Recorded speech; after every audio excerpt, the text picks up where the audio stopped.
I didn't even get my banner on. How unprofessional. There you go. Hey, what's up, historians? Back to another great episode of Historically Haunted Vodcast. I know it was a short week. We did have a Tuesday episode. I'm sure you guys caught that. Maybe you didn't. Check it out now if you didn't. We had Sandy Johnson played Judith Myers in the original 1978 John Carpenter's Halloween. She was Mike Myers' first kill right in the beginning when she had her boob sticking out and he went in the bedroom to go stab her and stuff. He was a little boy in a clown mask. That was her. She was also 1974 Miss June Playboy. So that was a cool episode. It was Tuesday, so it was a not short week, but a double duty week. I don't want to take away from our guest this week because she's amazing. Kara Phillip has been a friend of mine on Facebook for a long time. I know that doesn't mean shit in real life, but she's got a lot going on. She's all over the place. She's a podcast enthusiast, or not an enthusiast is the way she described it. What the hell was it? She's entrepreneur or something like that. I'll let her describe it. But she does her own late night legends. Check this out. I got a little shot of their picture. Their Facebook page is a little different now if you go there, but you'll see it. And that's her right there. I pointed like you guys could see it, but that's her right underneath the D. As odd as that sounds. But that's Kara Phillip. She's all over the place doing a lot of great stuff. She's a historical site volunteer. She goes around helping with all that stuff based out of Illinois. But real quick, I want to give a shout out to our sponsor this week in Kendustig, Maine. Let me get rid of my mug. Oh, man. Yeah, Cannabis Labs.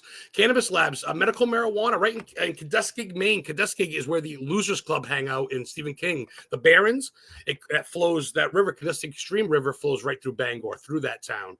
And that's where that goes. So without a doubt, I'm just rambling at this point. Let's bring on my guest. She's waiting patiently. Hello, Kara Phillip. You like it? Hi. Like, let me see. Is this good or we want it farther away? No, whatever. It's cool. Because I feel like, there we go. We're going to jump out the screen at people. Scooch over. That's cool. There we go. Yeah, I love it. So let's get to the comments, guys. All right. Happy Friday, everyone. We got Witch and Life Guide. My girl, Heather Kemenidi, checking in. I was going to say, that looks familiar. Yeah, okay. Yes. Father Ken Torres, the Warren Legacy Foundation. Father Ken, Dr. Ken Torres checking in. And Alexis Aaron, Candles by Alexis, what could show up. Jim Brown, Tombstone Paranormal. They're all coming in. So, Kara, the show's about you, not about my guests. Oh, my goodness. About them too. My comments, I mean. How are you? I'm good. I'm kind of shaking off. I've been doing homework all day. I'm in school, so this is a more fun way to sit in front of the computer and talk. You need a break. Everybody needs a break. I do. What's up, Johnny Styles? So, yeah, we've been friends for a while. We kind of beat to the same path, I feel like. Yeah. You love this field. You love helping people. You love what it's about, the knowledge, but you love the history, right? I do. Yeah, no, that's, I mean, what is it all without the history, right?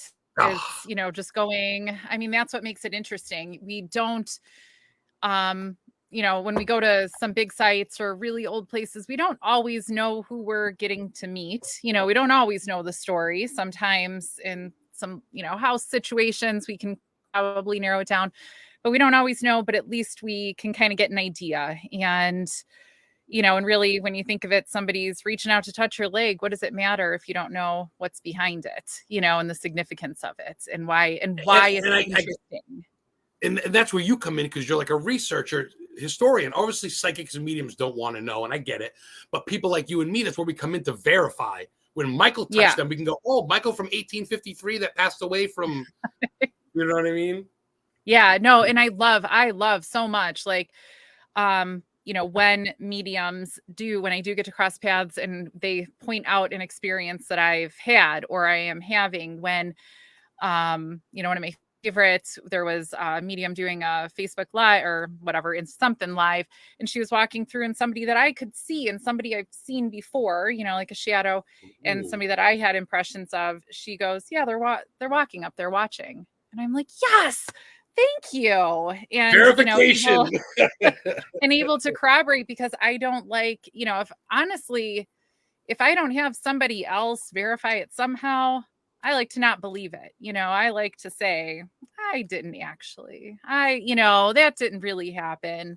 So a touch of skepticism, a touch of, I like to go Like, just enough. I don't want to, because you go to these places and you want stuff to happen, right? Like, how cool if you Yeah. capture evidence, or, something touches you, or somebody touches somebody's hair or something. Great. That's so cool.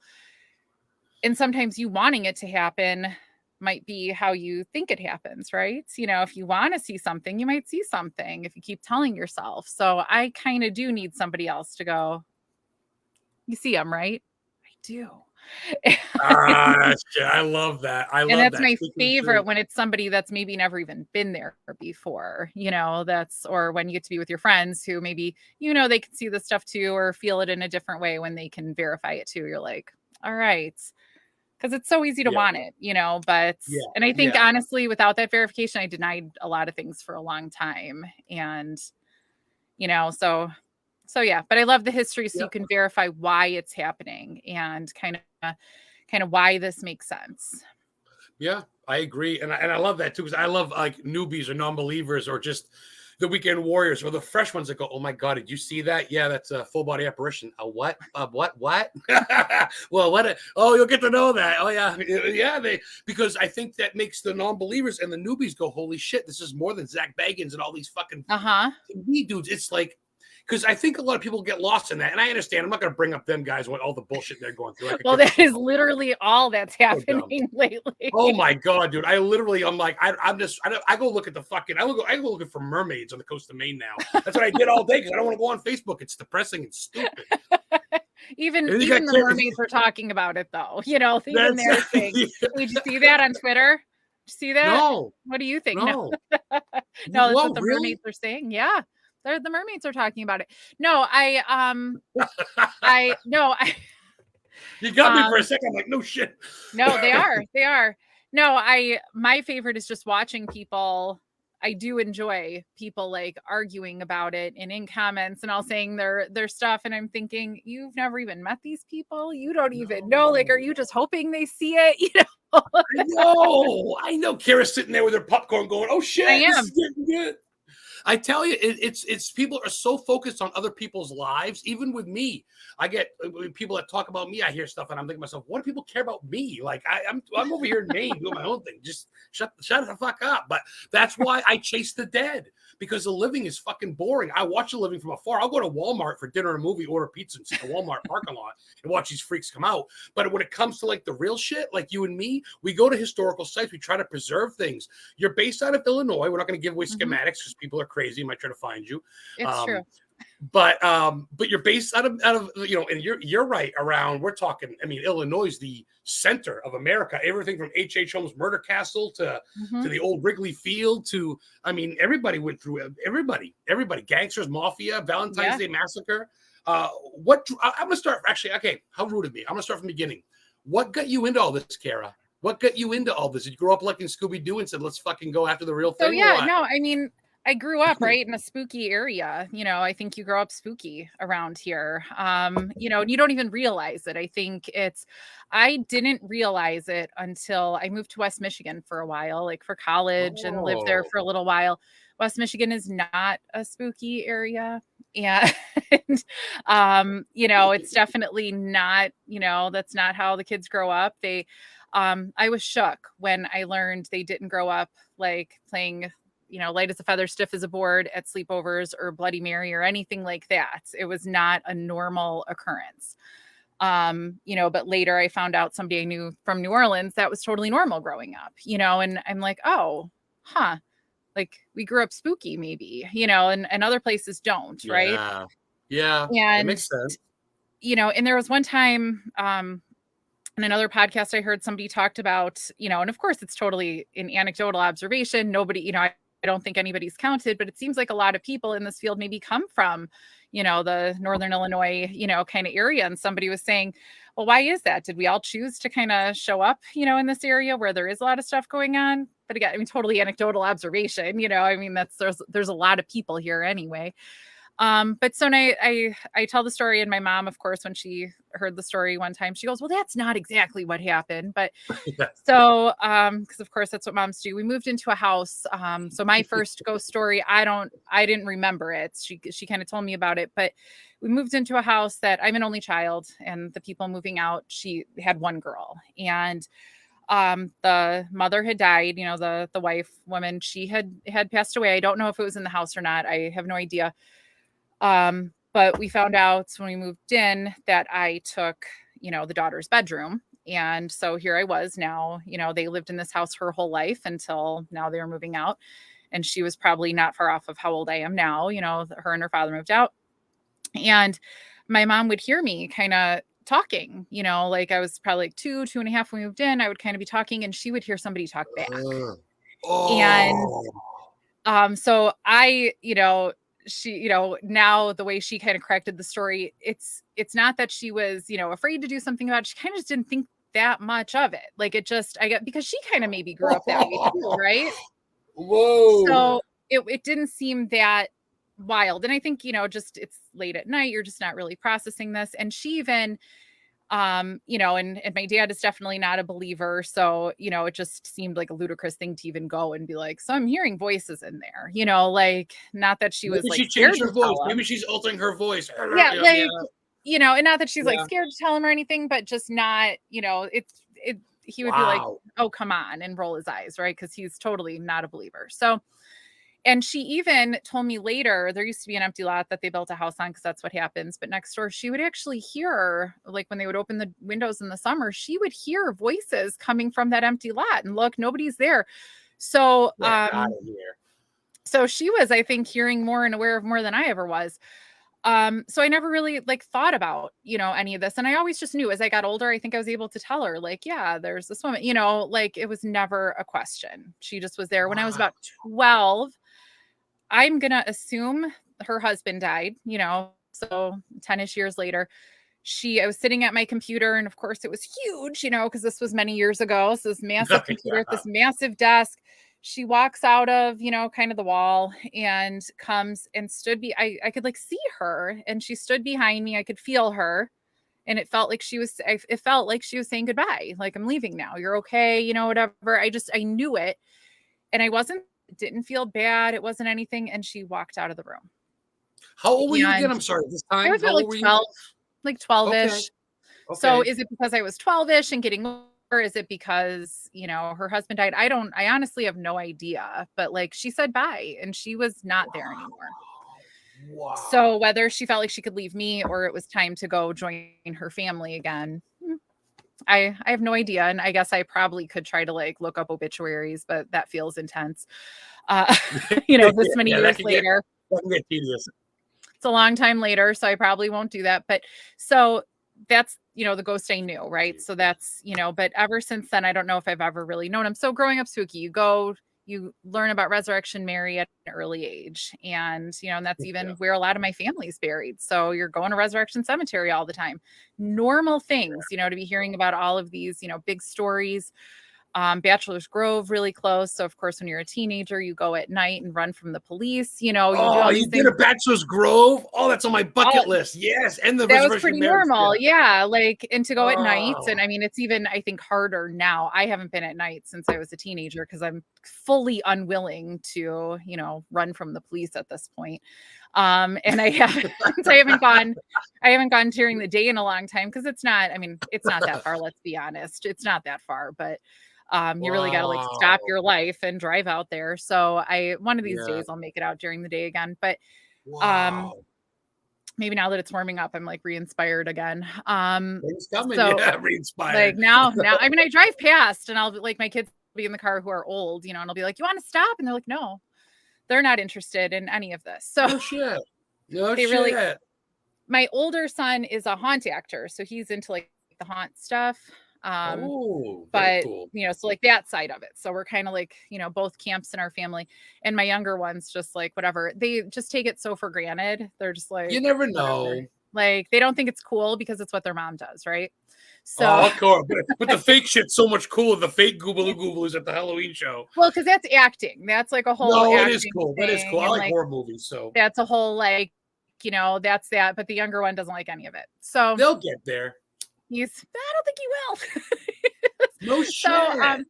so growing up, so then I, lived in Michigan for a while, started having kids, I just kind of away from all of it, right? Like just, your mind shuts that off. Cause I think I've always been pretty sensitive to it, but you shut it off. And then I came back here. I got into the healthcare field and I worked at a place that was real haunted, like an old assisted living place. And I worked nights and it was really, it was a creepy place. And with wacky things at night. And honestly, I think I didn't try to tap into any perceptions of anything. I think I was kind of like, oh, stop. I don't want to hear or see any of this because I'm stuck here so many nights. And it didn't feel good. It felt bad, so I was like, I don't want to be open to this stuff. Whatever was going on there wasn't good stuff. Wow, you're in tune. Yeah. And one of the rooms, people honestly would come in kind of okay.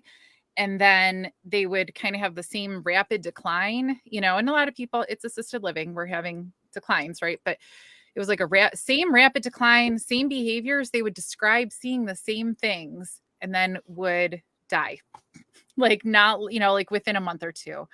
And it was the same. Oh my God, the fucking lady of death. So it was that room, and they would all describe like the same. They would describe little people. So whether it was kids or imps or something, they would all describe the same man in the corner watching them as they like decline more. So, and it's not unusual for people to look in the corner, like when it's, when death is coming, not just in that room, but otherwise they'll kind of look in the corner and they'll see, at the corner, but it was always the same corner and they described the same man. And this happened 3 times. And then I left unrelated. It was just an awful place to work. I got a way better job. I got goosebumps. Holy fuck. I never wanted, I'd be like, oh, don't even like tell me about this. And, and I'd be in the room with them at night and they'd be like, he's behind you. And I'm like, stop. I don't want to, I don't even want to turn around because I don't even know what's going on. I don't want to know what happens in this room. So that's a whole new level. Yeah. It felt, not good. Nothing felt good. And I would even, like, speaking of the verification, I worked there with a friend, and one night we usually wouldn't work together and we had to do rounds, safety rounds. One night I said, we're going to both draw on this piece of paper, the hallway we don't like, that we avoid because, or whatever we avoid, wherever hallway or hallways. And we each drew a little diagram of the building and the same spots. We said we are just, we either sprint past it or we avoid it. There was one whole hallway that we would like really go out of our way to like take way longer to just like pop in at both ends of the hallway instead of walk through it at night. Like, and even during the day we didn't like it, but like at night we just wouldn't do it. And there was another area that we would just sprint past, and both of us, I was like, see, like that verification that I'm obsessed with, because if it's just me, if it's just me, I'm just, sure, I'm feeling something. And that's, probably something I need to work on, as I go forward in this field and everything, like trusting myself and kind of tapping into that. But I also know like the power of suggestion and, how people are. So I like that verification. And that's, that's my evidence, because we don't always get something on tape or camera or whatever, but somebody else saying it, that's pretty good verification, of your evidence. Wow. So I worked there, kind of shut it off, honestly. And then, so I am a nurse. I don't think this is like a secret or anything. Usually I don't announce it. So when I became a nurse, doing that, by the way, that's not an easy profession. No, seriously, that's not doctors and nurses. Seriously, thank you for serving. It was wild for a couple of years there. It still is. It got real crazy for a while. A lot of us say we kind of like tuned out those couple of years. We don't really remember it very well. But but when I became a nurse, I didn't. I went right into critical care, and I was around death all the time. And I mean, all the time, whatever, but I was around it. And I think I just shut it off. I think I was like, we're just going to not see, feel, hear anything that's on the other side. Right. Because that would be probably way more than we need to do. Right.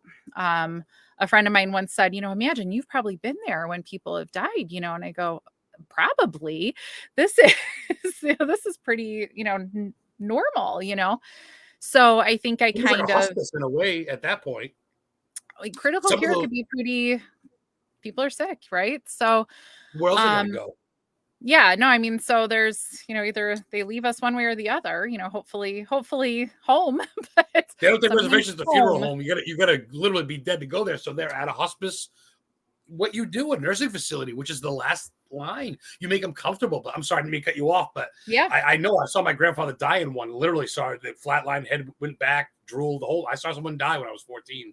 My dad's father at a hospice, and that fucks you up, man. I can't imagine having to work there. Like, I mean, I'm sorry. Go ahead. Just That's your a lot of first one. respect for you, Kara. That's deep. Just kind of remember the first one. After that, that you do Wow. okay, Wow. Um, but Kudos to you. because you Holy have to, shit. right? So you do kind of shut that off. And I've had other nurses I've worked with that I've, said, hey, I used to see things, but I don't anymore, and go, oh my God, same, Um, so when I started, so I didn't think that much of it.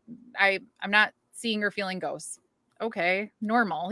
That's a normal thing that people experience. They're just not in it. And, and again, busy with kids, work, life, everything. Yeah. I didn't have too many situations to come across it, right? So Right. time goes on, I start getting involved in more historical sites, maybe where things are known to be haunted, encountering things. And I would get mad, friends of mine kind of laugh, how I'd be like, come on, I just want to, see something.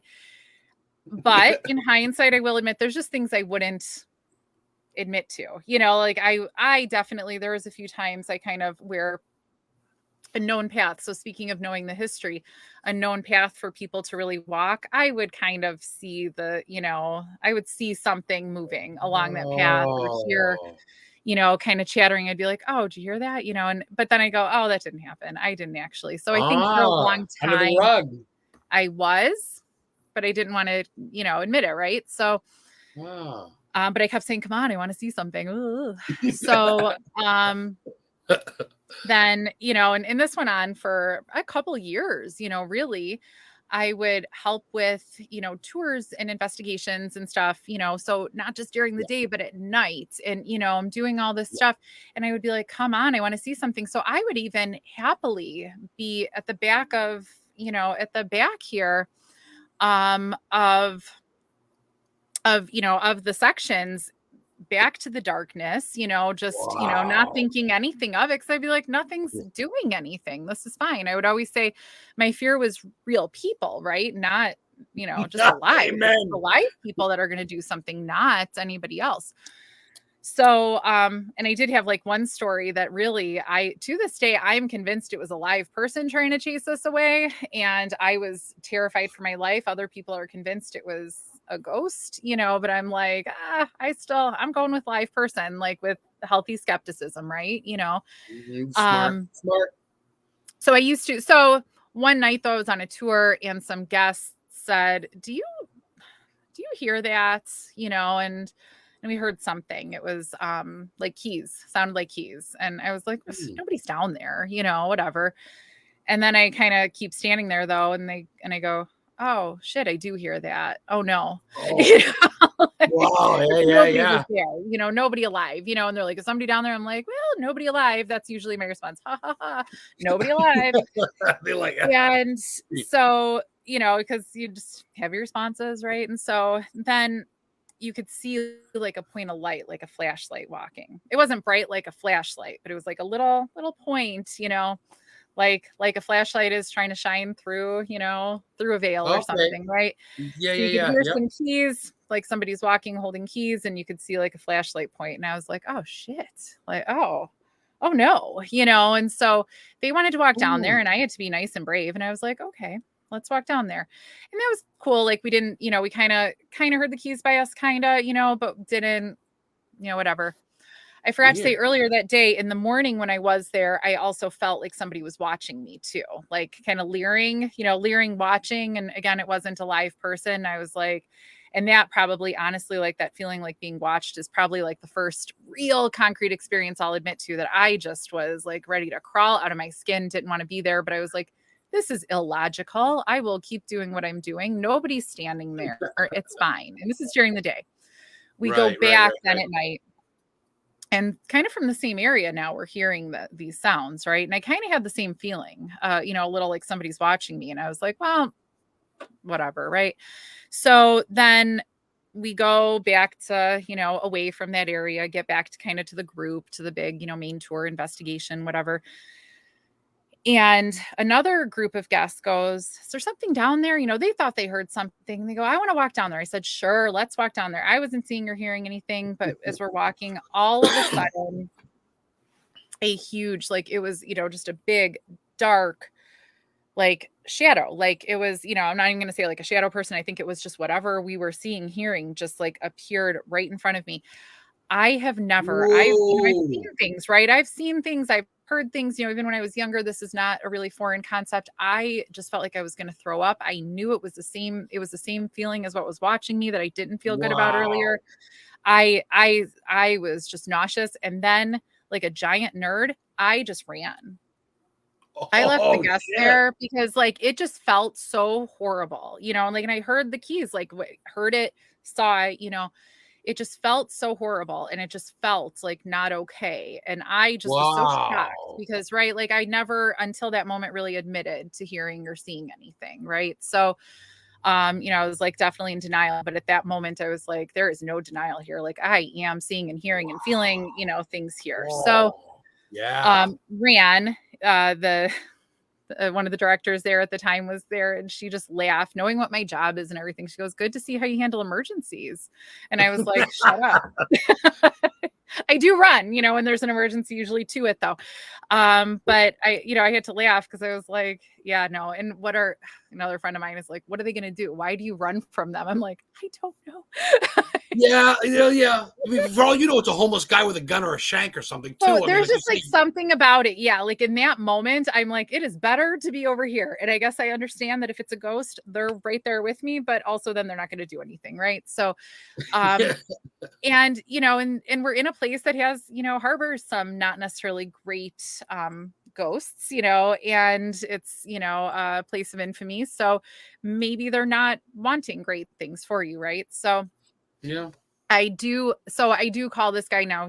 I call him the guard. And over now in the years since, I affectionately call him my guard because I'm the one that first saw him. So now I can tell, I can feel like when he's watching, I can see like up on a gallery. We've had, it was actually with Sam Beltrusis. He was there like doing an event. You got to be a prison. You don't have to tell me the name of it, but it's got to be a prison. It is. Yeah. So with the Estes method, right? I love it because it's I haven't done that yet. No, my favorite part of it is, I love that we don't all have to huddle around a spirit box listening and going, oh, did you hear that? Oh, it's just somebody says, it's charades. Yes, no, over there, like it's one person interpreting it instead of like this. I love that. So I love that. It was really cool. And so he's there with, some of us, that spend a lot of time there, and, just other guests. And it was a guest, that didn't know anything, totally new to it, like listening, whatever. Ooh. And it was adorable. I say adorable, but I thought it was adorable because like he said, he liked me. He wanted, one of our other, one of my friends wanted him to leave. But the cool thing about it was he's, Rob is his name, was like, okay, I'll leave. I'll keep walking. And he stopped actually before he like left the space, like stopped prior, thinking like, okay, well, nobody can see me. I'm stopping. And like through the earphones, she was able to say, keep going. Like eyes closed. Whoa. Like to be like, that was the coolest just verification of the method, right? Like that something is actually coming through. And, that was just wild because he just thought like, he's just like, yeah, I'm stopping here. Like, this is fine. And because he just like wanted to keep listening, right? Because she's blindfolded, right? It works. If those who don't know the Estes, Nothing. It's you earmuffs on with a right, and then it's blindfold, so your heightened the senses is and all you can hear, but you can't see what the fuck's in front of you. Yeah, no, it's just the spirit box, and That's it's like what it is. so we're asking questions, we're talking, and then she, with nothing except the spirit box in her ears, able to like say things. So and Remember so the that's searchers why did that, kind of brought it out, Shane and them, and kind of no, and so I think it's so cool it, to listen to it, because to me that's just like so much more verification, just like period, I love than that a bunch of people just being weird around this box thinking they're hearing something and then going, did you hear that, did you hear? It's just one person saying it. And then when it's so stinking accurate, like, so here he's not leaving the space and she's able to say keep going. And it was just so funny. And so now, so this guard that is like terrified and ran, I don't, like I, affectionately my guard, whatever. And he does. So then that's when I say, like, I can, see him walking in the galleries or whatever, when, well-known medium comes in, she's doing a live and she just on the live, she looks at me and she goes, he's up there. He's, he's watching, he's just walking up there. And so that's what you said right in the beginning. I remember that. Yeah. Holy shit. And so that's just like normal stuff now. So, and that's like the cool thing. I've made like a promise. I'm like jumping all over, made a promise to myself. Like this year I have to do more going places, like really reserve that, time and go places. But I love, as opposed to what though? As opposed to just like staying at the same place all the time, and really having that. Okay. Yeah. Because I think like, and I think it even goes back to growing up, right? In a house with a resident nice ghost, I think I'm used to like maybe knowing who's there, right? Like, you just kind of have that relationship, even if you don't realize it. So to actually go other places, like so that's your guard. For me. Yeah. Like for me, that's like a commitment I want to make, just like as I grow in like any abilities or in this field, to like go to other places and have those experiences and be like, my fucking God, yeah. Be like, am I still like when I haven't been in a place for like 3 years straight, taunting the ghost to do something? Am I still, is it going to take 3 years to like sense somebody else, or would I, like right off the bat here? So that's, and to trust, and then to learn how to trust my, like, whatever, abilities, for lack of a better term, right? Like to trust that more, to be like, I am feeling something and I don't need somebody to tell me. So that's, for me, like how I want to grow, like on the go forward. So I have to like, just, I keep saying like this summer, like, okay, I'm going to commit to doing more of those fun things at fun places and meeting more people in person, not just. Well, actually, that brings me to a question I have almost every episode, and I want to ask you because I'm really intrigued. Yeah. Give me a bucket list for America and for other overseas or whatever. You know what I mean? God, overseas. Give me a couple for America, a couple for overseas. Oh, Jesus. I don't even. Like for overseas, I think I would just, because I've always just wanted to like go to England anyway. Everybody says Ireland. You said England. Yes, I love England. that. Maybe because everybody says Ireland. I don't know. I grew up on Big Ben. To get more specific, on the south side of Chicago, where everybody's Irish. So I think, to me, I'm like, no, thank you. England. Yes. So, and I love the castles, but fucking like, England, dude. The Queen, but just like British, England, the castles, like everything. I want to go to the catacombs of Paris, not even because they're haunted. It's just fucking cool, right? Like no one ever talks about the catacombs, dude. Yeah. As above, so below. You see that movie, As Above, So Below, when they're in the catacombs? No, oh my God, they're in that. They get lost in their skulls. Yeah. Oh my God. So, like that would be cool. And I just learned, I don't know how I didn't know this, because I watch stuff, read stuff on it. I did not realize they still have to like actively maintain it. It's not just like they stack these bones up a couple hundred years ago. People still have to like, it's not permanent. Like it's still like alive. So like there's workers for this? I don't know. So I have like, I hope it's some really cool volunteers, right? So I have friends going in like April to Paris, and they're going to go to the catacombs, and I have to like assign that question to them. Like when you go on this tour, you have to like find out, is this like the truth that people still maintain it, and who does this, right? So, because bones like are not, I mean, just some bones. I mean, they just threw them down there and they do start to crumble and shift. I mean, like it makes they're stacked and shit, right? Aren't they like in designs like stacked? They are, but like they can certainly give. Like there's nothing holding it together. Nothing. And bones Mm-hmm. aren't that heavy to like have that pressure. And if you think about even like the skull designs, they're not, that's not perfect. So yeah, no, I have to assign them that question. Just like, is this totally true? Or did this documentary lie to me? And who does this? So that just like for history and just like awesomeness, I would love to go, Oh, just like to be super cool. that's got to be the government, I would think, right? Somebody has to, Or because you can't just have all the bones collapse, right? So that would be really bad it's PR. come to the actually, no. Yeah, that's rough. You're right. Between earthquakes and just earth shifting, Just nature everything, bone rats. shifting, things, kind of crumble over time. So yeah, That's wild. I just want to go and just like learn about it. Like, so speaking of like history or whatever, Wow. right? Like, and just, I, Very intriguing. and then I would love to go. I've been seeing more, maybe because I've been like thinking about it. I don't know, just like to the Colosseum and just some stuff in Rome. When I was in high school, Italy.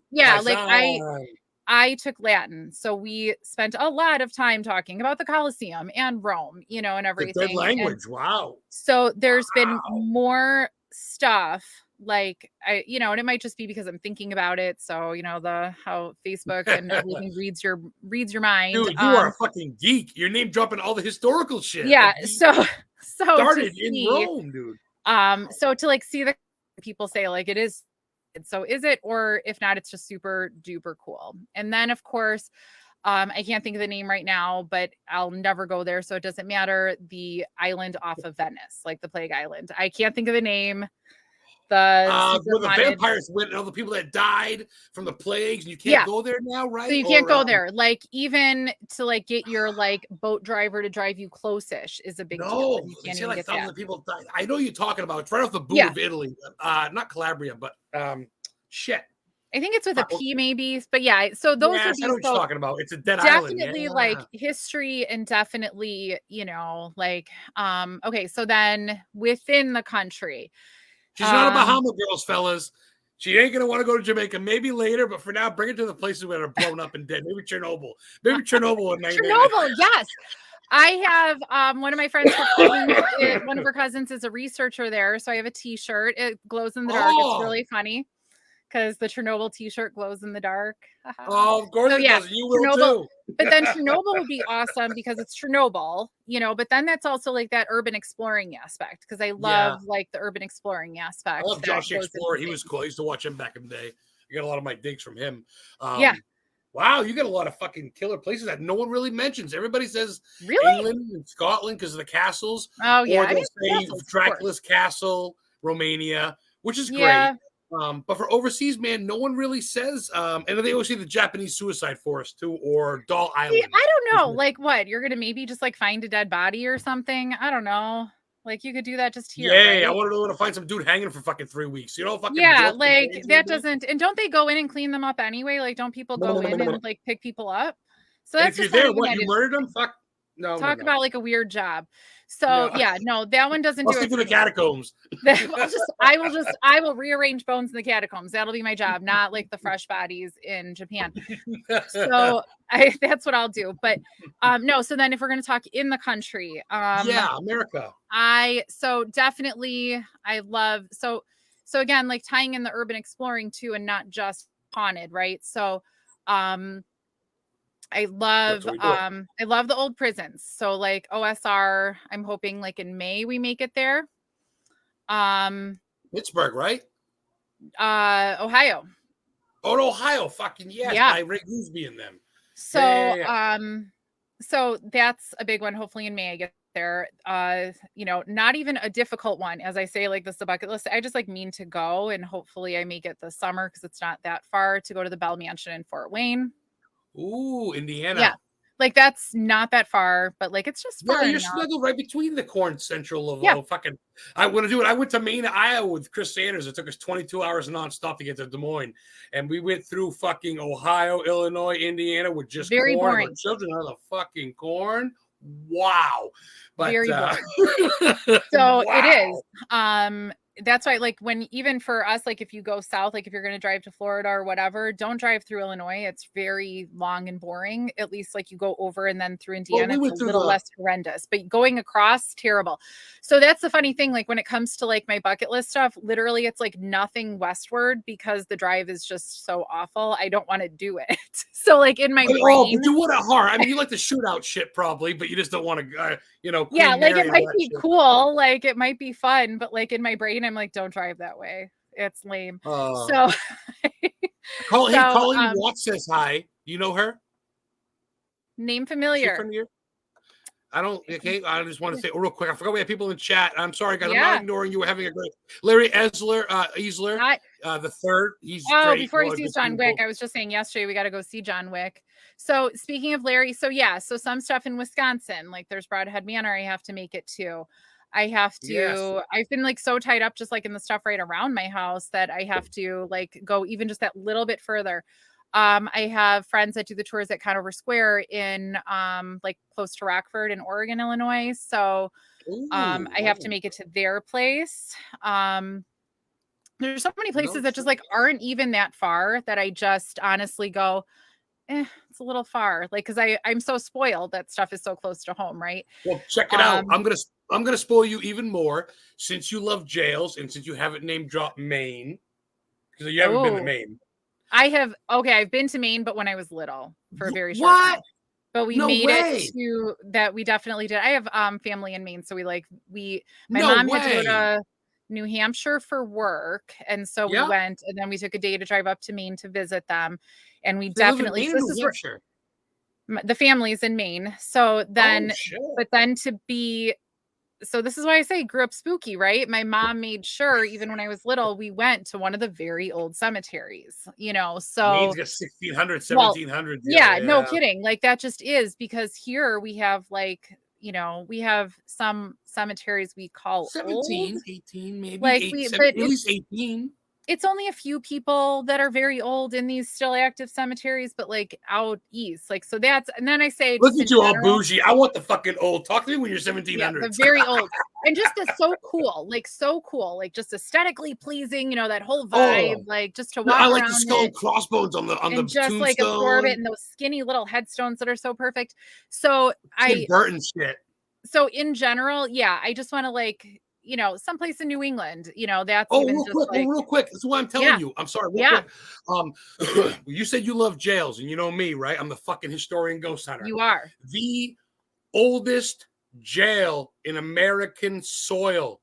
It was a British jail. Check it out. Let me go on a rant. Visiting England all at once. You know what's funny? It's named York after Yorkshire. Fun. York, Maine is the oldest town in Maine besides Kittery, 1635.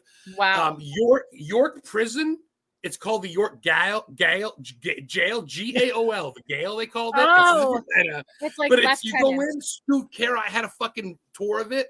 It's got the windows have like metal picks on it. The dude took his meat from a supper and scraped it across that, hitting the chimney.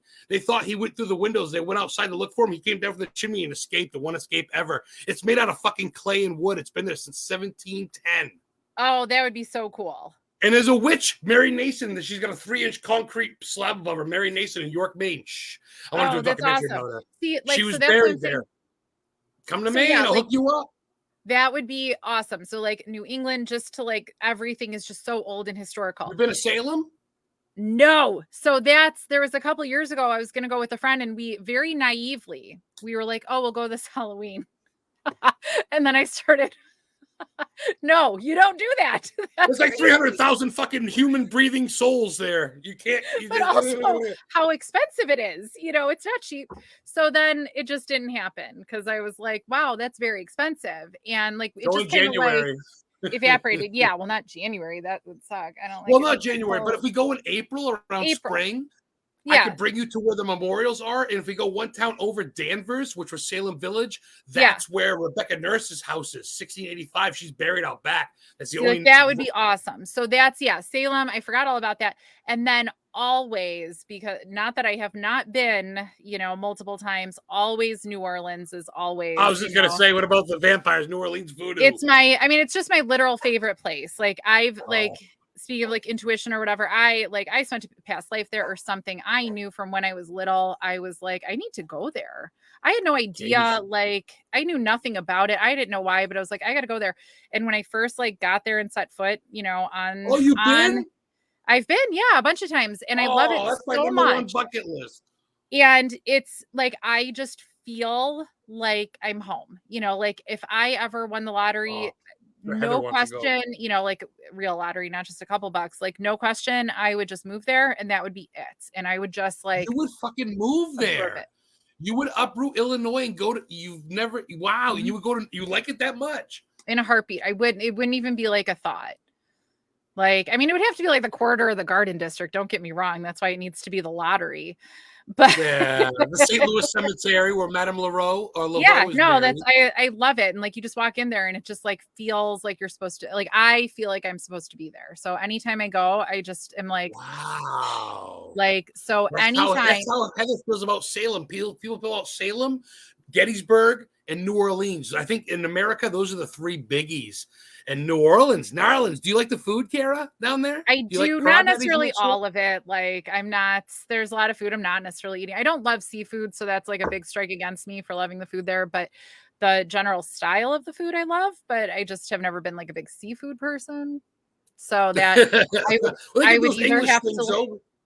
I would have to take that on. English croissants. You like the croissants, England? That's your thing, girl. Yeah, beignets. Like, I was the last time I went, I was like dying. Like, I was like, this is it. Like, wake up early, run out and grab. Like, we got pretty late. We ate something really quick, and early the next morning, I was like, we got to go get beignets. And so like literally the best. And so that's probably like here, bucket list stuff, and just like anything that I could get to or whatever, was cool. But those are my things, like just kind of New Englandish, Maine general, like that deep history, anytime New Orleans, and then like really any of the old prisons, and then the real close stuff to me that I like have met people, right? That I'm like, oh, I want to come see your place, like I want to see like where the ghosts, and kind of have that experience. I like that. I like that because a lot of people, and I'm not knocking people, but they want the boogity boogity. They want what happened here? And the Conjuring House. And I love all these places. I love them all. They're all great. I got some friends at the Conjuring House tonight. But I like the places like I think you do that are kind of unknown, kind of off the radar, kind of not really. I mean, Joliet Prison or Joliet in Chicago. Mm-hmm. It's a big one, Joliet Prison. Yeah. I've been to Eastern State Penn. That's the world's first penitentiary in Philadelphia. Al Capone was there. I've been there, had a dog there and shit. Pretty cool. Capone had 2 cells, that Italian bastard. God love him. And something about prisons and asylums that's fucking wild. But I think it's like what you say. Shit, and I want to touch on that. Can we go a little bit over than an hour if you don't mind? Yeah. 12 minutes left. Totally. And we got people in chat with some questions real quick. Thank you guys in chat. Kara's a great fucking guest that just knows what the fuck's going on. So let me go back. You guys had some good chat questions here. Oh, real quick, Gene Tewksbury earlier said, wow. You don't know Gene? Gene is the curator at the one and only International Cryptozoology Museum in the world. It's in Maine. Lauren Coleman's a godfather. He's the Ed Warren. He named the Dober Demon. He's a Bigfoot hunter. He's literally, if you like monsters, which we'll touch on in a minute, she runs that with him. She is into big cats, wild cats. She's seen mountain lions in Maine. And she's an awesome chick, I just want to bring that up. Another girl, which I touch on this a lot, but the girls in the paranormal, fucking, they say it's guy led. That's bullshit. I trust the girls way more than I trust the guys in this fucking field. So kudos to you. My girl Heather, Witch in Life Guide, Heather Kim and Edie. What are Kara's favorite books and or authors? Okay, so here's where I'm gonna say I'm pretty lame. I have been in school pretty continuously for years now. So my favorite books are textbooks, which are not my favorite. Oh, shit, I almost put my beer up. So sorry. So honestly, like, sometimes I like, and I've always loved TV and stuff. So I mean, like, speaking, I brought up my mom how many times my mom's like, yeah, you sure love your TV. But like when I don't have to be like reading for school or something like serious, I'm just like, hello there, Hulu. Enough's enough. Enough's enough. You love Stephen King, though. We talked about King a little bit. You like King? Yes, I do. Yes. He's a weird fuck. He don't change for much. I haven't met him yet. I'm out of his house every day. I met his wife and his brother, and I think I'm going to get a restraining order on me soon. But, yeah. I'm out every day in Bangor door dashing. I'm only 40 minutes away. I live by the Appalachian Trail in Maine, right by Mount Katahdin, where the big Wendigo scene. I'm always out there looking for him in UFOs. So I drive to Bangor. It's 40 minutes every day, and I door dash. I call the radio station. I go to King's house every day, and I got a video of saying hi to Tabitha. She's a author too, and I'm thinking to myself, they're gonna fucking get me, but whatever. So that's cool. So it comes to authors. That's a textbook. That's another good answer. Thank you, George. George actually DaCosta is a great dude. He donated some money to my book fund. I'm writing my first novel. It's biography, and I get some people that are going to donate some money to get their names in there. And George is like the first dude to do it. He's a big supporter. He will see every time I got a guest on, he buys their shit, so he'll definitely be following you. Yeah, he's a good dude. No, follow me. You get any advice for a first timer doing investigations? Great question, George. For me, I think it's, go in and, have, just kind of go and feel it and rely on your senses a little bit. I watch people walk in like with all this equipment and, right, if we could just dependably gather evidence with all this expensive equipment, wouldn't we all just have like videotapes of ghosts like just chilling and walking down the hall like we would? Or if every time we tried to like listen for them, they were always just like chattering away with us, like we would, there wouldn't even you wouldn't have to do investigations. It would just be called seeing them, so I think, and I like time and again, whether I'm just, helping actually on the, like more on the guide side, or if I'm just like on an investigation that I go to, the people that bring all this stuff and want to rely on equipment and stare at a screen or stare at something, or they're listening to things, pretty dependably, they're the most disappointed, because the TV shows, right? Like, so getting back, especially at all the chaos lately, like the TV shows always are like, we caught something, we got something, also, that's after, multiple nights usually at a place too. So even if you catch one thing, it's maybe after 24 hours of footage. But like fishing, like I tell people, you can sit for hours, man. Yes. So maybe like you get lucky in some like cool equipment thing, you get something, but probably not, let's be honest. But I probably in a lot of these places, if you're open to it and you're willing to have that experience, you're probably going to. There's one, kind of one space really dependably. A lot of us can kind of see like shadows on the wall, and people see these things if you're up looking. And I just watch people stare at their screens the whole time or stare at their equipment. These are the same assholes at the rock concerts with their fucking camera. Instead of just watching the rock concert, they're fucking on their phones, dude. And it's staring at the wrong spot, right? And if you're staring at your phone, like trying to get something when something cool is up here, you just have to look up, and be open to it. You're going to miss a lot, right? Like, so that's kind of like all of life, right? You spend the whole time staring just down at a screen, you're going to miss a lot. So that's my advice. Like, go be in the space and go like trust your senses, even if I don't always trust my own senses right away, but like go and feel it and immerse in it. Because even if somebody is going to reach out and touch your hair or touch your leg, if you're so busy staring at your computer or equipment or anything, phone, anything, you're not even going to notice that something touched your leg. Because let me tell you, they don't like grab it and shake it around, like it's just kind of a touch and you're like, it's not Hollywood. No. Yeah. And the table doesn't, upend and throw you off of it. You just like feel something. And if you did, you'd be shitting your fucking pants running out of there at about $1.09. So. I mean, and then I'd be running if that happened. But so that's my best advice. Like, just go in the space, take some cool pictures or whatever, have those to remember it. But like be in the space and really like there's a lot of lens flare. Speaking of pictures, it's not orbs, it's lens flares, Quiet guys. She said it. The secret's exposed. You know Oh what's funny, no. Kara? You're fucking right, dude. You're down to earth because you don't call bullshit. It is what it is, and it's like living the fucking moment. Like I always tell people, 9 out of 10 people that see ghosts are just minding their own business at home, making a sandwich, getting out of the shower, going to bed. They don't sit there with their little stick figure thing going, "Oh, what shirt am I wearing?" You know, fuck, I just can't do it. I just can't. Sure, think of that too, like the same, everybody's yelling the same irritating picture, or not pictures, same irritating questions. What year is it? Who's president? Who's going to win the lottery? Do you see the Where cat are ball? you? What's my name? And I'm going, I wouldn't answer your questions either. Oh, don't make me laugh too much. I gotta fucking Danny Perez.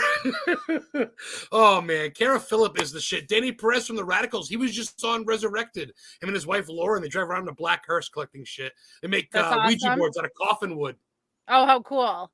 Wow, that's cool.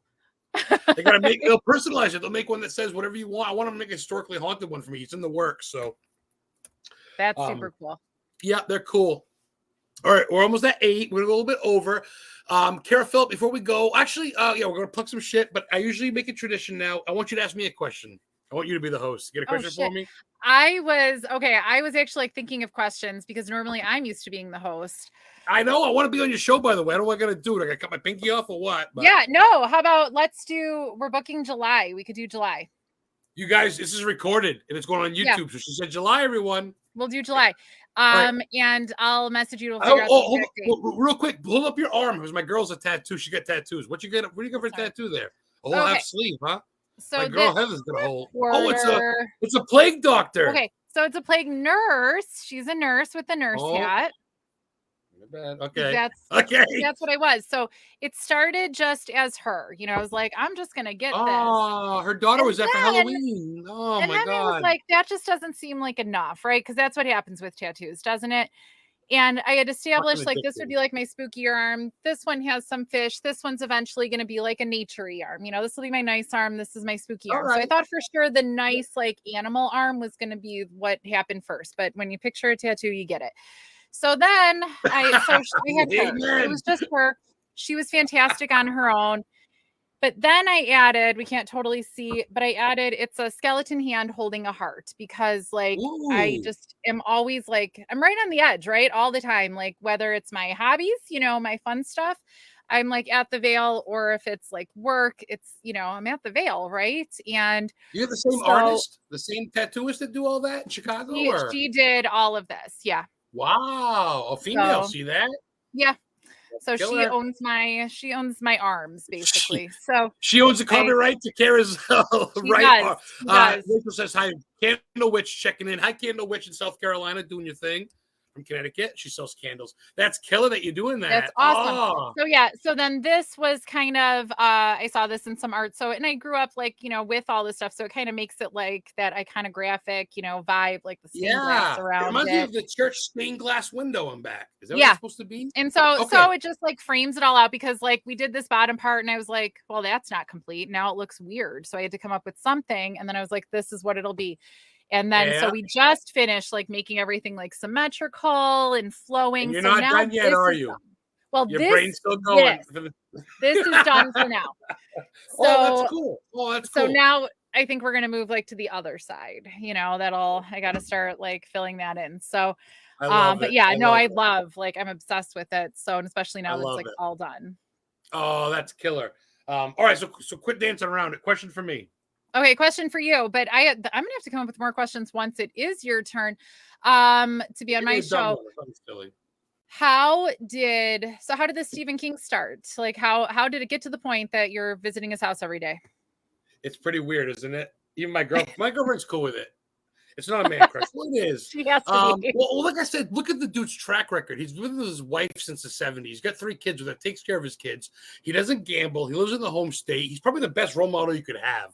He doesn't wear fancy clothes. He's just humble. That's an interesting perspective. That's really cool. Think about it. Yeah. Dig up some dirt on King. He got hit by okay, check it out real quick before I answer your question. I did this research the other day, and I'm going next week, hopefully. Remember he got hit reading a book. He was reading a book on the side of the road, and someone hit him in the 90s. Yeah. The person that hit him and Stephen King share the same last name. And then that dude that hit him a year later got acquitted of hitting him.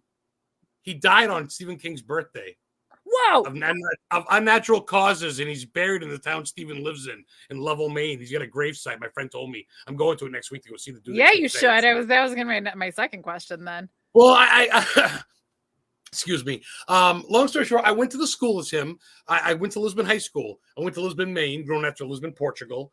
And my stepfather went hunting when I was like 9, and I watched The Shining for the first time. And after watching Bambi and fucking Transformers and Ghostbusters as a horror movie, you watch The Shining, and there's a cemetery, there's a thing of blood and 2 girls holding hands, and Shining fucking blows your mind.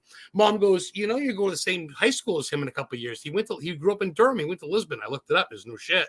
My senior year, History Channel was there. So I did some research. I went to his childhood home in Durham. I get to talk to the owners. I went to go to the apple tree here under. Next door is the Methodist Church. It's the oldest in New England, 1825. United Methodist Church in Durham, Maine. He preached there. He attended there and preached there. And I'm getting a tour of it because I'm friends with the fucking Historical Society owners. So I'm just like, I got to meet this fucking cat, right? I got 55 of his books. I've counted. Oh, my God. I've been collecting like an idiot. How many has he written? I don't even know. How many has he written? He's got 76 or something like that. I had no idea. He's got more movies than Edgar Allan Poe's got about him. He's got more movies than any author, period. Yeah. So I'm just fucking, I said, you know what? I died in a car accident right after my mom died. And I came back after 38 seconds. And I'm on borrowed time. So my girlfriend loves me, but I got no kids. We're not married. And I'm just doing my own thing. I live 40 minutes away. And I've met everybody from Rob Zombie to fucking, Rob Zombie is. I met Rob Zombie. I Mushroom Head, a bunch of people. I'd met, you name it. I met Tom Brady. I met certain people. Robert Kraft, the owner of Kraft Macaroni and Cheese and the Patriots. Oh. So I've been and met these people. So I'm gonna fucking meet him. My sister's like, "You gotta come to Mariah Carey with me. You gotta meet Mariah Carey. You gotta have me meet her." I said, "I'll go." So I'm close, and I met Tabitha King. I met all these people, and I've made it my mission. So now I'm friends with 3 of the actors from Pet Sematary. I've been friends with the guy that killed Gage in the red truck. Donnie Green, he worked with Ice Road Truckers. He's coming down in July, and he wants to work with me and do an autograph signing, and he says I can keep the profits. He's got my number. He calls me once a week from Florida, the guy that killed Gage in the red semi. That's awesome. So I'm starting to make a name. I've been a Stephen King radio, and I applied to work there. I go there and request songs, and I'm just, fuck it, right? I mean, I'm 43. You got to live for something. Yeah. So the paranormal feels saturated with come here, have pizza, jelly beans, investigate, $80, kiss my ass at a Paracon. We're gonna dress like the 80s. We're gonna lip sync. I don't care. It's gone too fucking cliche for me, and I just don't fucking care. Pardon my language. So I'm on to something else. I'm looking up historical sites and movie sites, and I've been to where all this Cemetery House, the Langoliers Airport. I've been to the graveyard. All these places on my YouTube. Yeah, not to go on me, and I'm sorry I'm going off, but I just love it, and I think you respect that, and I'm trying to if you ever come to Maine, I'll bring you to our Maximum Overdrive. The creation was born, Dice Heart's truck stop. They're proud of that, King's house is great. He's got dragons on his fence. You go, and it's beautiful. And I figure there could be worse people. I don't look at them like a god. I don't want a false prophet, but if I'm going to look up to someone, fuck it, Stephen King, pretty good, right? Like he is. So I'm digging him, and I go to his house and I leave my business card for the Historically Haunted Vodcast on his fence every day. They're gonna one day you're like gonna not go, and they're gonna worry. They're gonna be like, "Well, they're gonna put me in jail." It's one or the other. It's one or the other. So I watch his son shit. I watch Nosferatu. I love Castle Rock. I've been to Orange, Massachusetts, where they shot Castle Rock, and I've been to where Hubie Halloween was shot. I've been to where Hocus Pocus was shot in Salem, and I digest these movie sites, and now it's getting me not paid, but I'm getting sponsored $10 a week, and people love that's awesome. So it's fun, and I incorporate the history. One guy goes, "What are you a historian of? Where do you go to school?"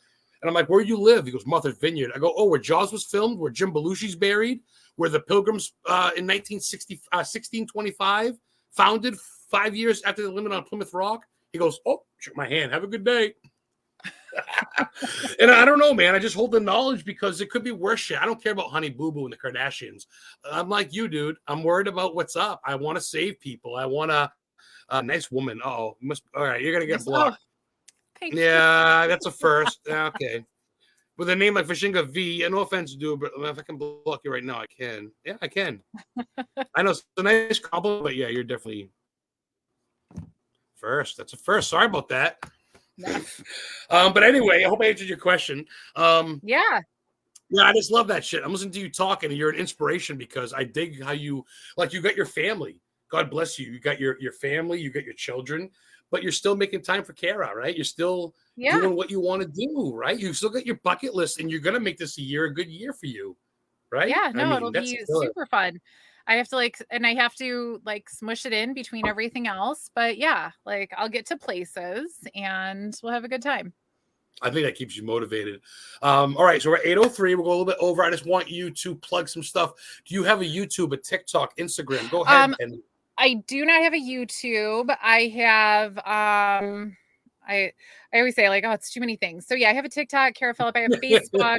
Facebook is probably what I pay attention the most. I always joke it's because I'm old. It's just the easiest. And because I've been using it for so long. So Facebook. I do have Instagram, but honestly, Facebook all goes to Instagram. So, it's the same difference. Meta owns and so Facebook Reels, I'm trying to have different stuff on TikTok than Facebook at least, but it's my young coworkers that are doing really well on TikTok. I'm I have 112 followers. And so I'm doing a little better on Facebook. But kind of what got me more out loud in the field instead of just enjoying it and kind of hanging out, my podcast, I joined Late Night Legends. We are actually choosing some new co-hosts in the upcoming week. We'll make the official announcement coming up, but Late Night Legends, we live stream on Monday nights. That's us. Who are these people? Matters. It is Frank. So I'll go in order. It's Frank, me, okay, that's Frank, Tressa, and Jenny. So yeah, I started Frank because that's probably pretty self-explanatory. So, Frank's our producer. You all do it together, or you want your own shows? So on yeah, the no, it's all of us together. So it's kind of yeah, it's definitely not one-on-one. We even the interviewing wasn't so common. That's kind of my topic is interviews, right? So the premise I was going to say, so our cryptid lady, if you get in touch with me, I would love to have you on. Jenny is our cryptid correspondent. We all kind of have a thing that we're into, right? So mine is the paranormal and the paranormal field or whatever. And instead of where do you stand on that shit though?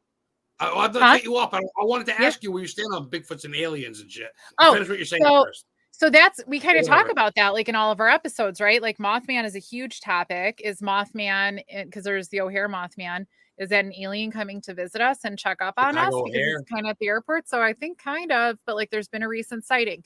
And that's kind of been even the conversation. I think one of our guests came on and kind of said something about cryptids being aliens. And we're that's a whole conversation point there, So I don't know. I honestly probably for my life, honestly, cryptids were never my big obsession, right? Jenny is again our cryptid correspondent. She's so knowledgeable and can and so well spoken on the topic on so many of them. But Bigfoot is her, is her guy though. But so we end up talking a lot about it, and it's so interesting. And that's what's fun about our podcast. We talk about this stuff, right? So sometimes we have a guest that gets us talking about cool things, and you don't always know what rabbit holes you're going to go down or what you're going to end up talking about. Yeah. And then I heard they say that Bigfoot is a past version of us, and aliens are a future version of us. That's why they're bald. That's why they get no eyebrows. They're bald. And I heard Bigfoot's like Neanderthals, and we're in between. They're time travelers. Isn't that fucked? So that's so that's a thing too. So that's because can they really, we had a conversation recently about them. Can Bigfoot totally be just real as a primate, living? I think by now we would have seen them, right? By now, we know when there's a puma walking around somewhere. How do we not know about? I think about that, these thunderbirds and shit. I'm wouldn't you have seen that by now? We've seen these blimps. We know when there's a bobcat in the suburbs, and everybody goes wild about it. So how do we not know these gigantic things? And what are they eating? What are they, but then there's plenty of people that swear they do interact with them, and they do live in areas that maybe could sustain them. I don't, when it comes to Appalachia, there are huge spaces. And I know. I want to believe there are whole environments. But I tend to, or people that have had interactions with them, say Bigfoot, talk about like, they feel like they can, feel them or communicate with them or whatever. They're not saying that about a normal like orangutan at the zoo, so there's something like maybe a little bit more like, other Dr. primates. Doolittle. Like they're not saying that about humans. So there's something maybe a little bit more like otherworldly. So whether that other world Paranormal. so whether that other world is like across the veil or it's a portal or if it's like an alien other world, I have no idea. But like there's got to be something more to it than just So a primate walking around. you're not a skeptic per se. You're open to it. You're just kind of like it's kind of like almost like show me the fucking money here. Yeah, Like like I'm into everything. I'm into banshees and mermaids and all that shit, but I want to see a tail. I want to see something. like something. Yeah, like because otherwise it's just us making up stories, right? But how, but then also you got to go into how have so many cultures over so much time across the world come up with pretty similar stories. So there's something, right? Or there's that like fear that we all have of the same like kind of scream face, like what happened in our history that we all are pretty universally scared of this kind of thing. Yeah. So like stuff has happened, or maybe it's just like the old gods, right? Oh, and maybe the we just gods don't want get to something see that's this stuff Egyptian anymore. style. Alexis So Aaron says TikTok algorithm is tricky to navigate. Don't feel bad. thank Alexis you. Aaron, she's a single That's mother true. of she's got a boyfriend, but she's a mother of 3 here in Maine, and she makes her own candles and probably honestly, dude, the She's super best cute fucking too. incense I've ever burned.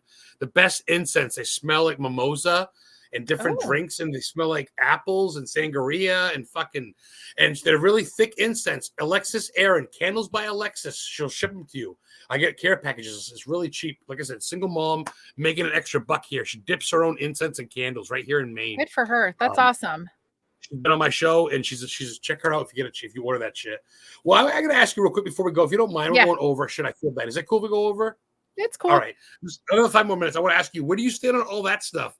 Rocks, gems, sage, salt. Do you ground yourself? Holy water? Do you bring No, goodies? I don't. No So rosaries. that's no. So sometimes like when I go to these places and I Raw. see people doing these things, I'm like, that's interesting because like I just don't.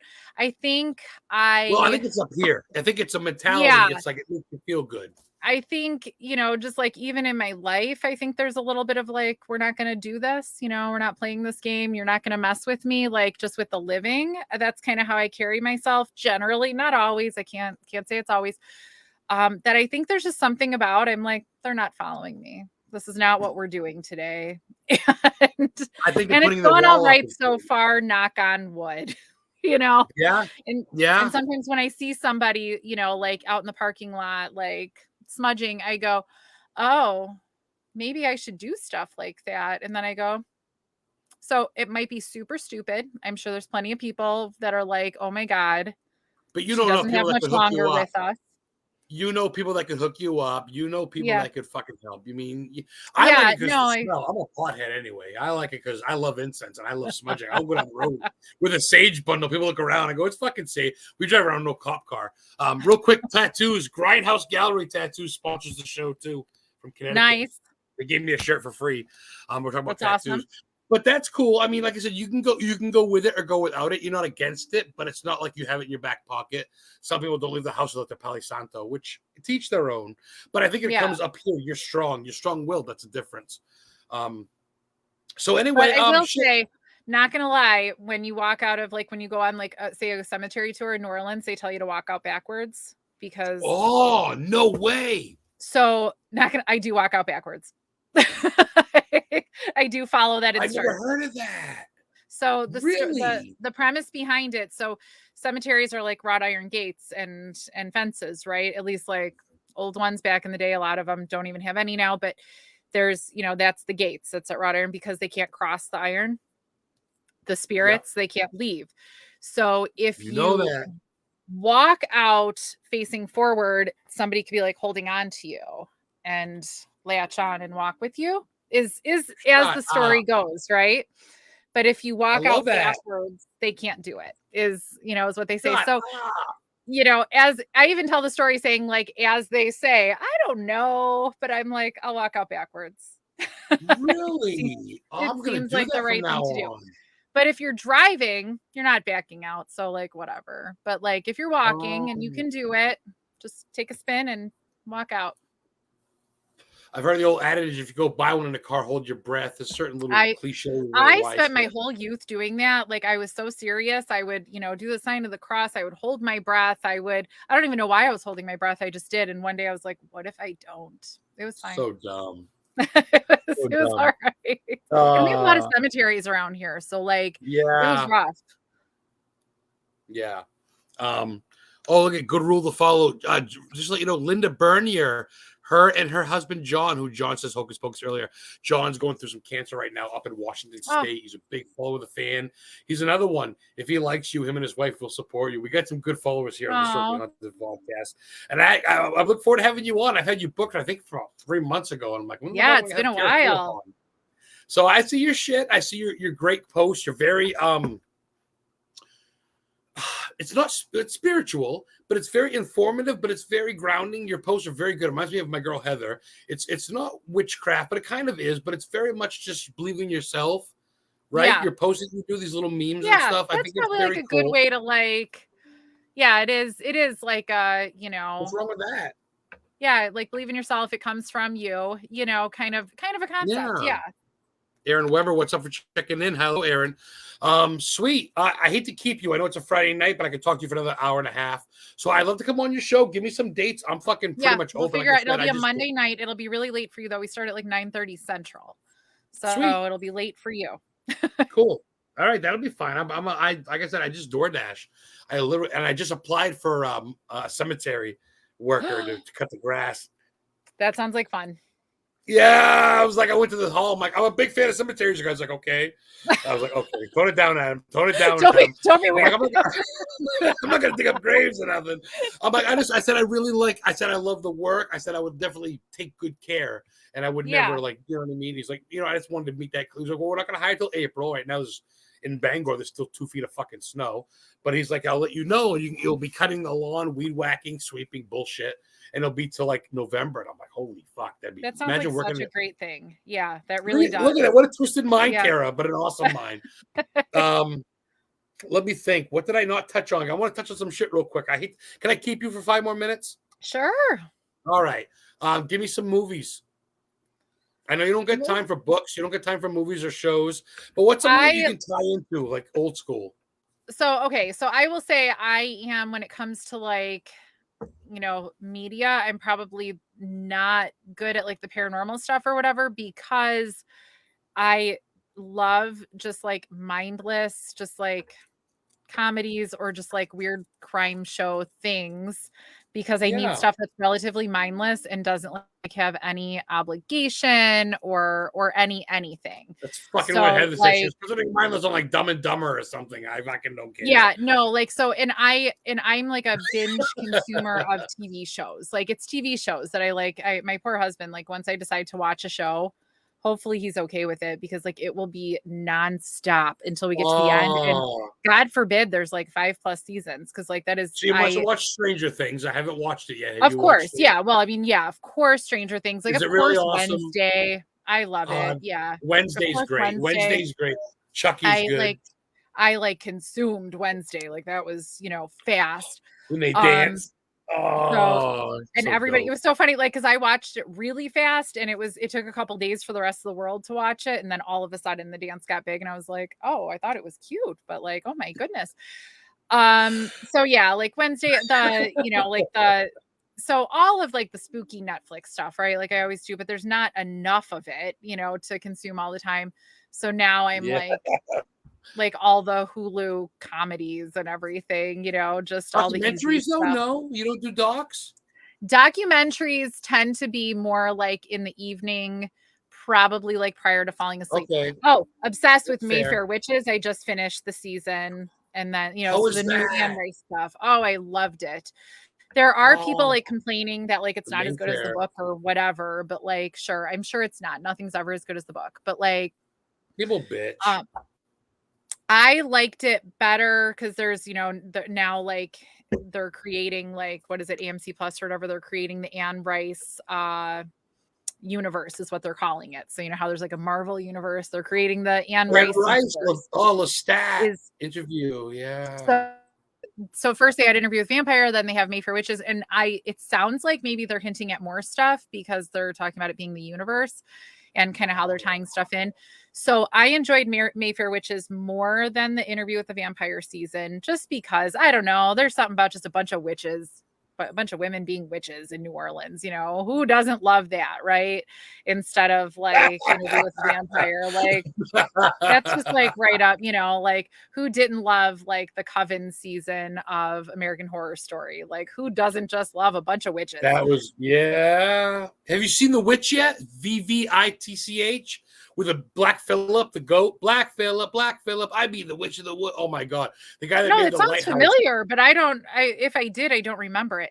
So yeah, like it's all of that stuff. Whenever something like that comes along, I'm like consuming it as fast as I can. And then honestly, like because it's as fast as I can, I don't even like remember it a month later. And like I even said, like, oh, I should like watch, you know, like re-pick up a season of something because it's not even like I remember it. I consume it so fast. But I think There's so much now, though. There's so much. There's so much. And I think I just kind of like seek to get lost in the universe of that show, whatever it is, for like a little rabbit hole. And just I just become part of it. And documentaries tend to be more like a nighttime sleeping thing just because, you know, like then you wind down because I do 10 things at once. So like a documentary, you have to pay attention. If you have to pay Let me attention. guess, The Night Stalker, the Cecil Hotel, something stupid like that. Not even usually that. Lately, it's been a lot of Curse of Oak Island at night. Oh, Oak Island. That's by me. That's a lot. That's been like that's been the theme lately. Curse of Oak Island. They're dying to find something. All these seasons on. I think the most recent season is like 2020. I don't know if they must not be continuing, but I'm like, damn, if they don't like find something, they're like, and then we found this piece of parchment that I'm like, get out of here. This is like we found a wooden nickel. Yeah. I'm like, I understand now you're a TV show many seasons in. So like, of course you're going to keep this going and that's the money and this is what you do. But I'm like, oh my God, stop at some point. But I still will keep watching. Like The Walking Dead. It was good after the first 4 or 5. And it's like, okay, enough. At some point, like it's time to wrap it up, but I'll still watch it, you know, whatever. So yeah. I know. I get you. That's what I do for like the island's cool. I know, I get it. I get the lore, but they're tearing this fucking thing to shreds to look. I know. So that's the thing. Then they're like, and then we're gonna knock down this mountain. We're gonna drain this swamp. We're gonna do this. We're gonna do that fucking triangle. We're gonna drain the triangle pit and look for nothing. And fucking there might be a cage down there. I hope like animals ever lived on it or anything because it's like there is no habitat left. Like they don't have their homes anymore. It's just they constantly are just like destroying pieces of it. It's gonna be back in the ocean. There's no more island. It's water. Thanks for watching, guys. Season 45. It's gonna be done. We didn't find shit. Still didn't find anything. Underwater. Oh. Well, there is like a road that like leads to underwater, and you're like, oh my God, stop. I know. You can buy shirts now. I know. Fuck my life. I get it. They're taking the shit. Betsy's now checking in. Betsy, what's going on? Betsy Brown rolling with the Searchers and Purvis and all of them. The Witch is good. Yeah, it is. We're gonna get going Friday night. To watch WrestleManias next week. I'm sure Kara wants to do something on a Friday. It's gonna be 1 o'clock where you are. 7:30. It's like, yeah, it's coming up on 7:30. But usually I always work on a Friday or I work on a Saturday. So it's because I work tomorrow. I get to be off today. They know nothing's there. Chicago, I agree, Megan. See some guys from ACG. So it's like I don't know. It depends where you want to go. But like I say, I think real quick, I got to agree with Kara, and I think it's what Heather likes, my girl, and I think what a lot of people like, and I think it's coming up now. If it's not haunted, it's at least historic. I want to get something out of it. I want to go to a place that's significant. There was a battle or a UFO sighting or something what happened or a serial kill, whatever. I went to the Boston Strangler's grave, Anthony DeSalvo. He's buried in Peabody, Massachusetts. Cool. He killed 18 girls. And they're doing a documentary about him on Hulu coming up. So I went there and I went by the grave. I went, whatever, maybe I'm cursed. But at the same time, whatever, man, they made a memory. And I think what Kara said, like you say, though, it's cool to go to the same places, but it's kind of neat to expand and go, holy shit, the guy I want to go to the Ben and Jerry graveyard in Vermont. The Ben and Jerry Oh, ice that'd cream be cool. factory. All the flavor. And guess what's right underneath it? The town where they shot Beetlejuice. The bridge the Maitlands drove off is there. Oh, It's how not covered. cool. The bridge, it's the bridge is redone. It's a regular bridge, but the fucking stream is there. How cool is that? That's Beetlejuice, right? awesome. It's not That's paranormal, but it's awesome. fucking neat. That's my jam. So it's in Vermont. So I want to take a road trip this summer and check out the Ben and Jerry graveyard. So I think that's cool shit. And I think that's why I try to beat into people.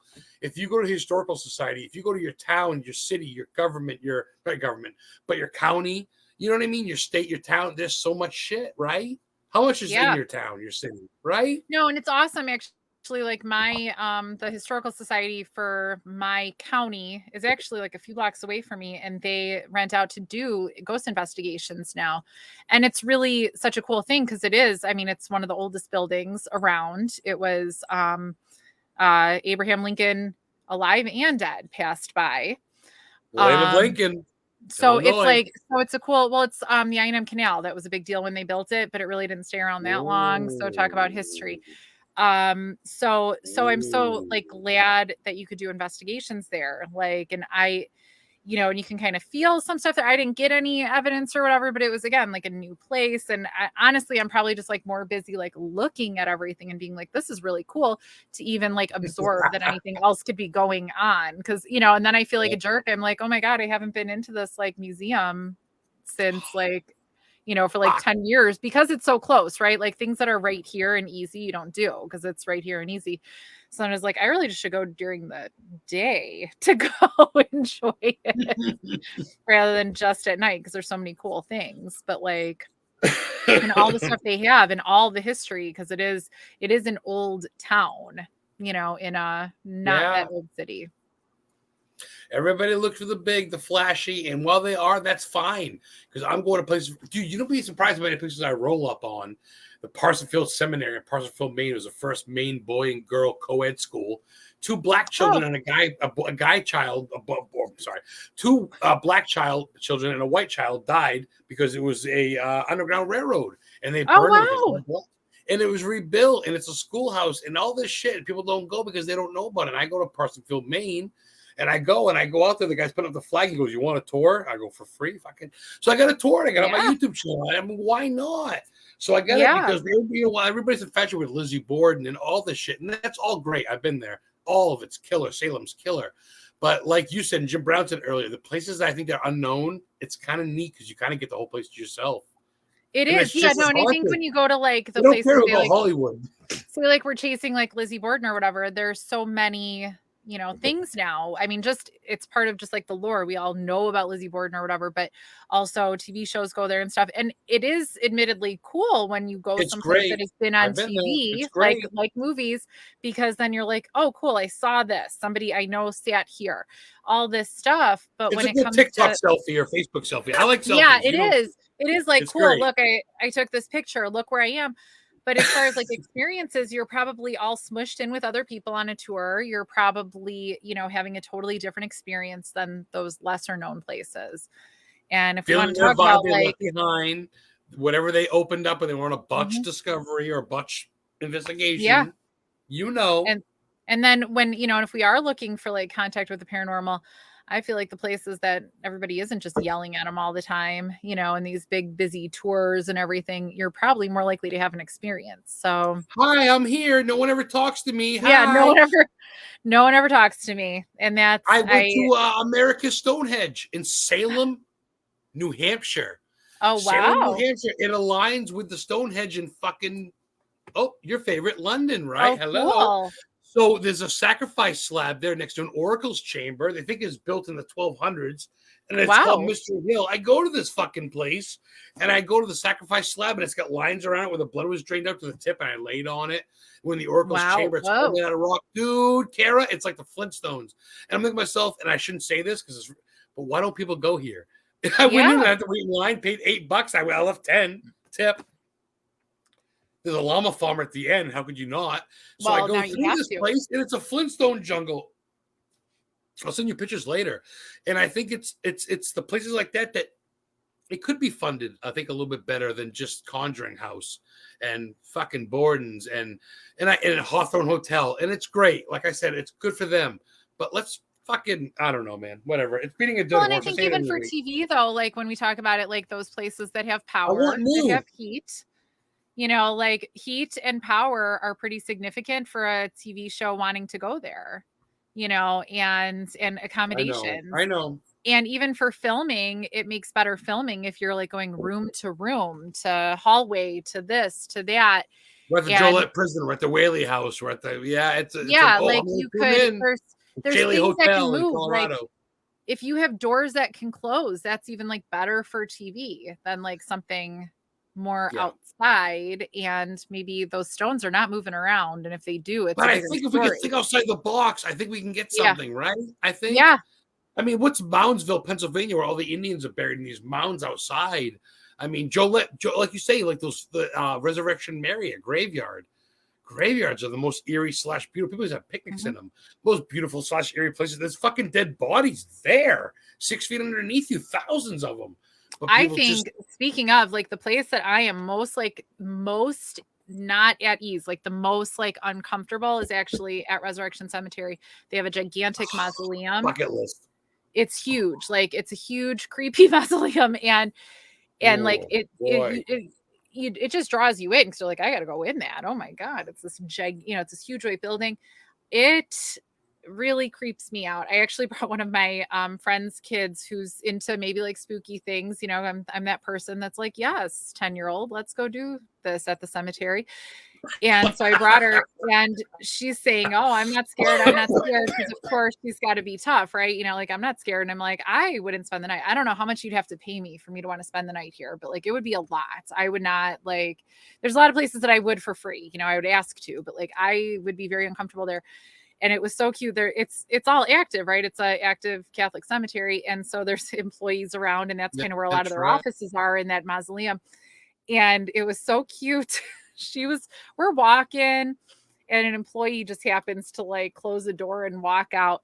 I've never seen somebody like more startled and jump just a mile high because she's trying to tell me, I'm fine. I don't mind it here. I would, blah, blah, blah, blah. And I was like, no, you're terrified. And so, but no, that to me is like one of the scariest places, but it's an active Catholic cemetery. So they don't allow tours. You can't do anything. It's so, very like, yeah. Yeah. So like nobody's gonna do an investigation. Nobody's gonna stay like after dark or whatever. But I always say like, and you can't even find, like, I look online, I'm like, I want somebody else who's like freaked out by this to like talk to me about it, because that's like the most like disturbing place that I've been, that I am just like, I can't help it. I want to go in and like just be all freaked out. It's the most haunted cemetery in Illinois, the whole state, from what I've read in books and shit. Yeah. I've done a lot of research. So like literally in the mausoleum, I just like look down, and then like to scare myself, I go to a different floor, and I've never seen anything. I've never anything, but it really, it feels like, bleh. Yeah. You see, you're sensitive. All right, we're an hour and a half. Shit. Well, we continue. We'll have to get you on. Maybe get one of your co-hosts on next time if things can work out. Sure. Get one of your partners on. We can talk about the show, and I'd love to come on. Send me some information. July. We'll figure out July. I'll look at the dates. We'll talk about whatever the fuck. Anything else we can talk about? Anything else that we forgot? Anything you got coming up real quick that you can mention? Any sort of like public meetings or meet and greets or any? No, not right now. Nothing live. Just Gettysburg this summer. You're not going to Gettysburg or nothing for the convention? No, I think we are talking about, there's the Parapsychon at OSR in May that we're talking about maybe going to, but not as a podcast, like just some of my friends. But people can find you on Late Night Legends. That's Late Night Legends. Facebook. Yeah, and it's on my Facebook. I share posts and everything. So yeah, follow me. Real quick. Let me just see if I can go to. That's it right there. It looks like that. Yes. And we are launching our website really soon. So we'll have everybody's like individual projects. One of our hosts, Tressa, she has some other podcasts that she's on. We are, definitely planning bigger things, like with our new host coming on. We're really excited about him. So, I'm excited about it. Like, it's I saw there was a poll or something for like the next 2 hosts or something. The what? There was like a poll for like the next 2 hosts. Yeah. Was there a poll? So or something? Yeah, so you got to help us choose because we did all these interviews. I think it was 6 people, and I apologize if it wasn't 6, but it was 6 interviews we did on air, and it's really hard to choose when you have all these awesome people because we interview by phone first. So like there's more than 6 people that applied, and then we so they're not replacing you. They're just a new. No, they're not replacing us. They're just joining you. us. No, just joining us so we can grow a little bit. And because so like you do this alone, you don't get time off. You don't get to do stuff and everything. So we enjoy time off and sometimes I love it, but it's like, fuck, dude, I really wish I had a partner. Fridays come off real quick, right? Yeah, because it comes really fast. I know that I'm getting sponsors. I can't let them down because you're giving me $10 PayPal. I go, fuck, and I owe like 5 weeks. So, which is awesome. I love it. No, and you got to do it. And so we have right now we have, just the 4 of us, which again seems like plenty until like I'm late from work and won't even be getting home in time for it to start. So I can't be on or whatever. And all of a sudden you're like, oh, we need more people. Yeah. So it lets us kind of have a life a little bit and kind of is that buffer and keeps everybody loving it, right? Instead of being like, oh no, I got to do this. We're going, oh good, I get to do this. And it's fun. So. Well, cool. I'll go and vote. I didn't vote because I thought they were replacing you. I'm like, well, fuck that. No, they're not replacing. No. I'm not going anywhere. Jenny and Tressa. I don't know any of them, but I'll try to be non-biased and just throw my fucking ring in the hat at someone. That's... So yeah, it's a lot to choose. So we like some help in deciding.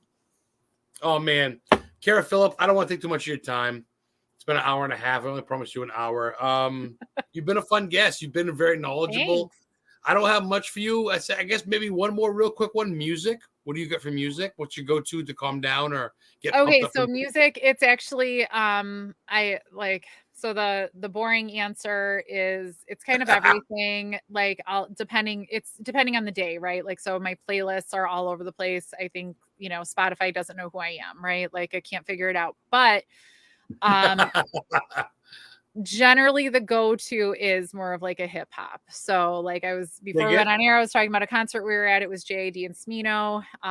Because my kid, wanted to go, but also because I was super excited to go. Or like coming up, we're gonna go. Janet Jackson is in town, so I'm, I was so excited to go that we're going to go to Janet Jackson. Because that's Legend. Kind of, I don't even know if I thought it was a bucket list thing, but like I haven't seen her live. So how can you pass up Janet Jackson, right? Like, I fucking go. So we're going to go to Janet Jackson. Girl, the things I can't wait. A bunch of us are going. I'm so excited. And then also coming to town, I just bought tickets for, it's the high school reunion tour. So it's Snoop Dogg, Wiz Khalifa, Warren G. So like, how could you not go to that? So that's all my like old stuff. Dude, the Snoop Dogg, the Queen, Warren G, Regulate. Oh, get the fuck out. No, I like heard about that. I was like, that's it, buy tickets. I don't even expect 2 tickets. I'm making my kid go with me. Like he's 17, so he'll go. But so eventually he's going to get sick of going to concerts with his mom and he won't. And I'll be alone. But we kind of lost it with COVID for 2 years. So a lot of the young people don't know what it's like. But concerts were 3, 4, 5, 8 times a year for us back in the 80s, 90s, right? And 2000. I mean, so I'm excited to that was one thing I did learn Jam. We all took away from COVID, like just go do the things, like go do the things, have fun. So like when there's a concert, I'm not like, oh, I don't know. I just go. I just buy the tickets. I don't patch shit up anymore. Damn straight, Kara. Damn straight. Good for you getting your youth into it. I can't believe you're a mom. Which reminded me of that time you took a post. I'm like, you look like the girl that played Lorraine Warren in the Conjuring movies. You're like, best compliment ever. Well, thank you. That was cool. That was fucking dope. My first concert was Ja Rule. That would be awesome. Yeah, I can't wait for like what else is going to come up. Unfortunately, Lollapalooza weekend, I have to work. So of course, my kid's like, well, I'm just going to go. And I was like, well, I want to go too. So, like my weekends are sacred. It's not easy to switch. So definitely try to go to all the things. We'll see. Life's too short, especially as I said, the whole accident thing. I said, you know what? You never know. When the whole convention came up, I get a chance to meet Kane Hodder, who played Jason. I met Miko Hughes, who played Gage in Pet Sematary. I'm like, I went to your gravesite. That's where I'm going to work. I'm going to go to work where he got buried, Mount Hope Cemetery. Awesome. It's America's second oldest garden cemetery. It's I'm getting buzzed. It's fashioned after Mount Auburn in Cambridge, Massachusetts, which is America's oldest garden cemetery. Because That's awesome. So I hope Hannibal Hamlin, America's first Republican vice president underneath, guess who? Abraham Lincoln is our tie. He died in Bangor and he's buried there. And yeah, so if I get a chance to work there, dude, it's like that's awesome. Money. That'd be fucking dope. I'm like, you guys need diggers? He goes, no, we have trucks that do that now. I'm like, you don't have grave diggers? He goes, no, we have backhoes. I go, oh. You're like, I'll dig it. It's fine. I'll do that. That's sick. We're some sick fucks, Kara. That's cool. So, Kara Phillip, thank you for being my guest. I'm gonna let you go. It's been an hour and 40 minutes of your time. You've been fucking awesome. At first, I was like, I wanted to make sure to just lure you in, but now it's just been rolling. Like, yeah, you're a great wealth of knowledge and shit. So I hate to let you go, but let's go. Leave them wanting more. So I'll have you on next time. I'll come on your show next time. We'll finish talking. And from Historically Haunted Vodcast, this will be on my YouTube channel, Historically Haunted, tomorrow, and I'll tag you with it. Shit, Kara, you were fucking awesome. Thanks for having me. Thank you, everybody in chat. Everybody. We'll see you in England with the big dudes with the big black hats. Thank you, everybody in chat. Check her out. We have, this will be up tomorrow. Just check her out. She's doing her own thing, and she is the fucking